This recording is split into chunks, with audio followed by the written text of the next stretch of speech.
Roshan चटर्की TV news Marathi मध्ये सर्वांचे सहर्ष स्वागत। पाहूया आजच्या ठळक घडामोडी।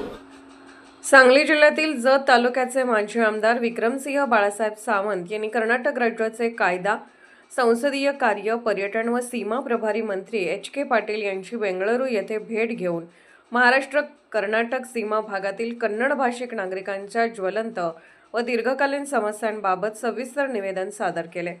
या भेटीदरम्यान कर्नाटक राज्याचे प्रमुख शासकीय अधिकारी, संबंधित विभागांचे वरिष्ठ अधिकारी तसेच सीमा विषयाशी संबंधित प्रशासकीय यंत्रणेतील अधिकारीही उपस्थित होते। बैठकीत सीमा भागातील नागरिकांना भेडसावत असलेल्या विविध प्रश्नांचा सखोल आढावा घेण्यात आला। महाराष्ट्रातील जत, अक्कलकोट, दक्षिण सोलापूर, मंगळवेढा, कोल्हापूर, उमरगा तसेच इतर भागांमध्ये वास्तव्यास असलेले कन्नड भाषिक नागरिक गेल्या अनेक दशकांपासून विविध शासकीय योजनांपासून वंचित राहत असून त्यांच्या समस्या दिवसेंदिवस अधिक तीव्र होत चालल्या आहेत। सीमा भागातील विद्यार्थ्यांना त्यांच्या मातृभाषेत शिक्षणाच्या सुविधा मर्यादित प्रमाणात उपलब्ध असल्यामुळे त्यांना शिक्षणात अडथळे येत आहेत।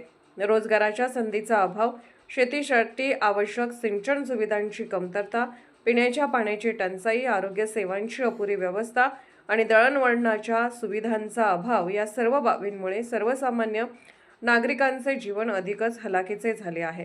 यावेळी माजी आमदार सावंत यांनी सीमा भागातील प्रश्नांवर तोडगा काढण्यासाठी पुढील महत्त्वपूर्ण मागण्या मंत्री महोदयांसमोर मांडल्या। मंत्री एच.के. पाटील यांनी या सर्व बाबींची गांभीर्याने दखल घेत सीमा भागातील विविध प्रश्नांवर तोडगा काढण्यासाठी लवकरच उच्चस्तरीय बैठक आयोजित करण्यात येईल असे आश्वासन दिले। तसेच या बैठकीत संबंधित विभागांचे वरिष्ठ अधिकारी, प्राधिकरणाचे प्रतिनिधी आणि सीमा भागातील लोकप्रतिनिधी यांचा सक्रिय सहभाग राहील असेही त्यांनी स्पष्ट केले। माजी आमदार विक्रमसिंह सावंत यांनी या सकारात्मक प्रतिसादाबद्दल समाधान व्यक्त करत सीमा भागातील कन्नड बांधवांना न्याय मिळवून देण्यासाठी सातत्याने पाठपुरावा सुरू ठेवणार असल्याचे सांगितले। प्रस्तावित बैठकीमुळे सीमा भागातील दीर्घकालीन प्रश्नांना ठोस व शाश्वत तोडगा निघेल आणि त्या भागाच्या सर्वांगीण विकासाला गती मिळेल असा विश्वास त्यांनी व्यक्त केला। टीव्ही न्यूज मराठीचे संपादक नजीरभाई चट्टर्की यांचा हा रिपोर्ट। पुढील बातम्या पाहण्यासाठी आपले चॅनल लाईक आणि सबस्क्राइब करा व बेल आयकॉन दाबायला विसरू नका।